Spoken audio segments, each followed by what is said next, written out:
చంద్రబాబు నాయుడు గారు మొట్టమొదట Musi project clean చేయాలి, మూసీ నది క్లీన్ చేయాలని ఆయన నందనవనం పేరుతో ఫస్ట్ ఒక ప్రాజెక్ట్ చేసి వదిలేసారు. తర్వాత వైఎస్ఆర్ గారు వచ్చి కొన్ని కేంద్ర నిధులు తీసుకొచ్చి సేవ్ మూసీ అని చేద్దామని ఆయన ట్రై చేసారు. తర్వాత కేసీఆర్ గారు వచ్చిన తర్వాత ఇప్పుడు ఏదైతే ఉందో Musi river front development corporation అని దాన్ని బట్టి వారు కొంత ప్రయత్నం చేసారు. ఇప్పుడు రేవంత్ రెడ్డి గారు కూడా దాన్ని కొనసాగిస్తున్నారు.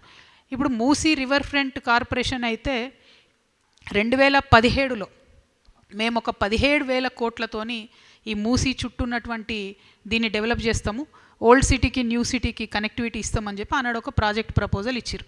ఇస్తే మన రాష్ట్రంలో ఎన్విరాన్మెంటల్ ఇంపాక్ట్ అసెస్మెంట్ చేసేది, పర్యావరణ పరిరక్షణ చేసేటటువంటి సంస్థ 2017లో రిజెక్ట్ చేసింది ఈ ప్రపోజల్ని. ఏమని, మీరు 30 లక్షల ఎస్ఎఫ్టీ కడతామంటున్నారు, 30 లక్షల స్క్వేర్ ఫీట్లు మూసీ రివర్ బెడ్ మీద కడితే ఇబ్బంది అవుతుంది, కాబట్టి మీరు దీనికి సంబంధించి ఏదైనా కేంద్రంలో ఇంకో సంస్థ ఉంటుంది వాళ్ళ దగ్గరికి పోండి అని బీఆర్ఎస్ ప్రభుత్వం ఉన్నప్పుడే ఎన్విరాన్మెంటల్ అసెస్మెంట్ వాళ్ళు దీన్ని రిజెక్ట్ చేయడం జరిగింది. ఇప్పుడు మరి అదే సంస్థ మళ్ళీ పర్మిషన్ ఇచ్చింది ఇప్పుడు టీఓఆర్కి, ఈ రాష్ట్ర ప్రభుత్వానికి. Same organisation which rejected in 2017, now they are giving permission again. 2017 overall 17,000 crores 30 lakh SFT అన్నది అప్పుడు ప్రపోజల్. ఇప్పుడు ఓన్లీ ఫేజ్ 1లో 18 లక్షల ఎస్ఎఫ్టీ అని, ఇప్పుడు 18 లక్షల స్క్వేర్ మీటర్లు డెవలప్ చేస్తామని ఇప్పుడు ప్రపోజల్ ఒక ఫేజ్ 1లోనే. మరి ఇప్పుడు ఎట్లా ఇచ్చారు పర్మిషన్ టీఓఆర్కి, అప్పుడు ఎట్లా రిజెక్ట్ చేసిండ్రు? మరి ఏం జరిగింది? ఈ జాదు మంతర్ ఏంది? ఈ గ్రాఫిక్స్తో చేస్తున్న మాయాజాలం ఏంది? అమరావతిలోనేమో ఇడ్లీ ప్లేట్లు పెట్టినట్టున్నారు అప్పుడు గ్రాఫిక్స్తోని, ఇక్కడ మన సీఎం గారేమో ఇడ్లీలు పెట్టిరు నిన్న. మొత్తం అది గ్రాఫిక్స్ ప్రజెంటేషన్ ఆ బొమ్మంతా చూస్తే ఏం లేదు, ఇడ్లీలు ఉన్నాయి, 2-3 ముగ్గులు ఉన్నాయి, అంతకుమించి అందులో ఉన్నదేం లేదు. ఎందుకంటే ట్రాన్స్పరెన్సీ ఉండాలన్నది మాత్రం మేము కోరుతున్నాం. డెఫినెట్గా ఎస్, మూసీ మంచిగా కావాలి, మూసీ క్లీన్ కావాలి, మూసీ చుట్టుముట్టు ఉన్నటువంటి పట్టాదారులు, ఆ పట్టా భూములు వాళ్ళందరూ కూడా డెవలప్ కావాలి, నేను కాదనట్లేదు. కావాలంటే ఏం చేయాలి? ఇవాళ మనం ఒక విషయం దయచేసి కొంచెం టైం పట్టిన ఇంపార్టెంట్ సబ్జెక్ట్ ఇది.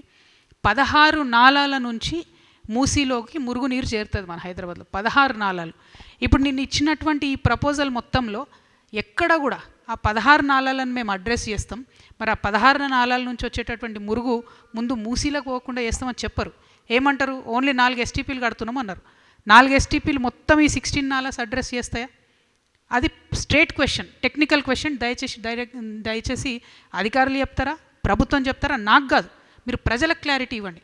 16 నాలాల నుంచి పోయేటటువంటి హైదరాబాద్ మురుగునీరు, ఫార్మా కంపెనీల నుంచి వచ్చే కెమికల్ నీరు, వ్యర్థం మొత్తం మూసీలకు పోతుంది. మీరు దాన్ని క్లీన్ చేయకుండా ఎన్ని వేల కోట్లు పెట్టి ఏం డెవలప్మెంట్ చేసినా కూడా ఏం లాభం ఉంటుంది? ఫస్ట్ పాయింట్ అది. సెకండ్ పాయింట్, మీరు మల్లన్న సాగర్ నుంచి గోదావరి నీళ్లు తీసుకొచ్చి మూసీని ప్రక్షాళన చేస్తాం, మంచి చేస్తాం అన్నారు.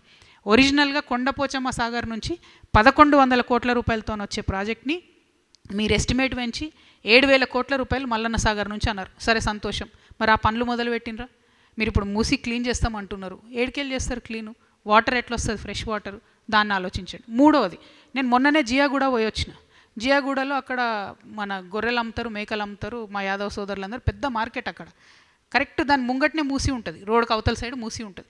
అక్కడనే అన్నీ కట్ చేస్తుంటారు గొర్రెలు, తీసుకొని డైరెక్ట్గా వ్యర్థాలలో పడేస్తుంటారు. ఎందుకంటే ఫెసిలిటీ లేదు, స్లాటర్ హౌస్ లేదు. వాళ్ళ తప్పు కాదు, వాళ్ళు అమ్ముకునేటోళ్ళు, వాళ్ళ పాపం ఒక గొర్రెను కొనుక్కొని బతికేటోళ్ళు, అమ్ముకొని బతికేటోళ్ళు, వాళ్ళ తప్పు కాదు. స్లాటర్ హౌస్ లేదు.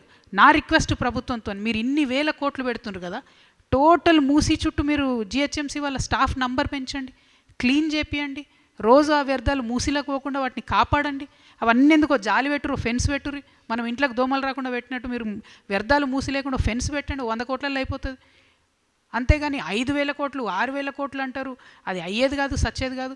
ఈ 3 సంవత్సరాలలో దయచేసి నా రిక్వెస్ట్ ఒకటే, మీరు మూసి 1 ఎంక్రోచ్మెంట్ కాకుండా చూడాలి, 2 వ్యర్థాలు అందులో పోకుండా చూడాలి, 3 మూసీలో ఇప్పుడు మీరు ఎంక్రోచ్మెంట్ పేరుతోని, ఈ డెవలప్మెంట్ పేరుతోని 1,430 ప్రాపర్టీస్ని పడగొడతామని చెప్తున్నారు, వాళ్ళకి కాలనీలు కట్టిస్తామని చెప్తున్నారు.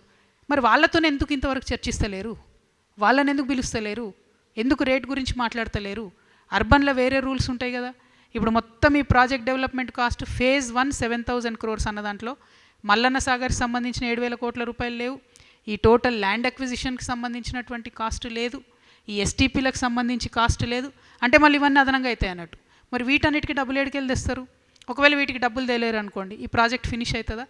అంటే మీరు అల్టిమేట్గా టోటల్ డిపిఆర్ ఇవ్వకుండా తెలంగాణ ప్రజలను మభ్యపెడుతున్నారని మాత్రం చాలా బలంగా మేము నమ్ముతున్నాము. ఇది నా సబ్జెక్ట్ కాదు, నా సిటీకి సంబంధించిన సబ్జెక్టు, మన హైదరాబాద్ అందానికి సంబంధించిన సబ్జెక్టు.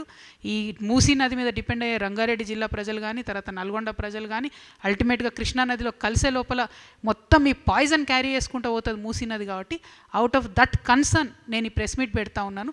దీని మీద క్లారిటీ ఇవ్వాల్సిన బాధ్యత ఉంది.